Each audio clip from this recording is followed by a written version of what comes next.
নিয়োগ দুর্নীতি কাণ্ডে কেঁচো খুঁড়তে বেরিয়ে আসছে কেউটে।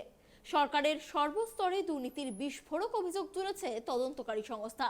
শিরোনামে উঠে এসেছে নতুন নাম অয়নশীল। সোমবার আদালতে হাজির করানো হয় অয়নকে।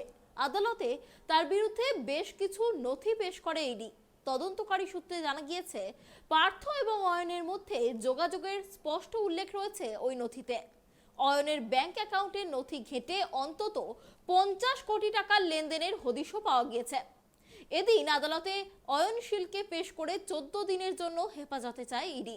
ইডির আর্জি মেনে অয়নকে 13 দিনের ইডি হেফাজতে পাঠালো বিশেষ আদালত।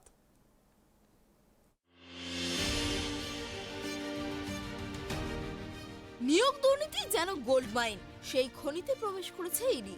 শান্তনু বন্দ্যোপাধ্যায় ঘনিষ্ঠ প্রমোটার অয়নশীলকে হেফাজতে চেয়ে এমনই দাবি করেন ইডির আইনজীবী। তার কথায় শুধু শিক্ষাক্ষেত্র নয়, রাজ্য সরকারের বিভিন্ন বিভাগের নিয়োগে ব্যাপক দুর্নীতি হয়েছে। সওয়াল করার সময় মহাভারতের কুরুক্ষেত্র যুদ্ধের প্রসঙ্গ টেনে এনে তদন্তকারী আইনজীবী দাবি করেন, রাজ্য দুর্নীতিতে এতটাই ডুবে রয়েছে যে একমাত্র কৃষ্ণ ভগবানই বাঁচাতে পারেন। অয়নকে জেরা করে সেই সমস্ত তথ্য সামনে আসছে। তাই এদিন ধৃত প্রমোটারকে নিজেদের হেফাজতে চেয়েছিলেন তদন্তকারীরা। তাদের আর্জি মেনে অয়নকে 13 দিনের ইডি হেফাজতে পাঠালো বিশেষ আদালত। আদালতে ইডির আইনজীবী জানিয়েছেন, অয়নশীলকে জেরা করে একাধিক বিস্ফোরক তথ্য মিলেছে। শান্তনু বন্দ্যোপাধ্যায়ের মোবাইলের চ্যাট থেকে অয়নের হদিশ মিলেছিল। জানা গিয়েছে, প্রাক্তন শিক্ষামন্ত্রী পার্থ চট্টোপাধ্যায়ের সঙ্গে যোগাযোগ ছিল ধৃত প্রমোটারের। পার্থ চট্টোপাধ্যায় এবং অয়ন দুজনের মধ্যে সেতুর ভূমিকা পালন করতেন কুন্তল ঘোষ। একথা জানিয়েছেন খোদ অয়ন নিজেই। তার অফিসে ম্যারাথন তল্লাশি চালিয়েছে ইডি। 2012-2014 সালের টেটের ওএমআর সিট উদ্ধারের পাশাপাশি পুরসভার পরীক্ষার ওএমআর সিটও পাওয়া গিয়েছে বলে সূত্রের খবর।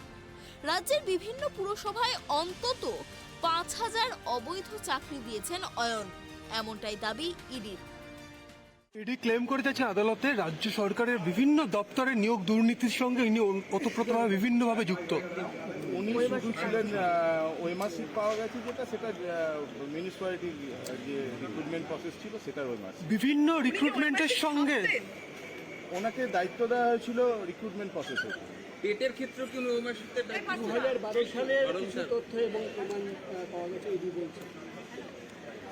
2012 সালের প্রাইমারি এডুকেশনের দায়িত্ব ওনাকে দেওয়া হয়নি, 2012 সালের ব্যাপারটা।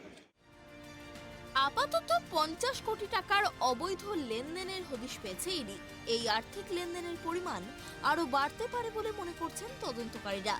এই প্রসঙ্গে বলতে গিয়েই তদন্তকারী সংস্থার আইনজীবীদের দাবি, শিক্ষাক্ষেত্রে দুর্নীতির তদন্তে নেমে রাজ্যের বিভিন্ন বিভাগে দুর্নীতির হদিশ মিলেছে।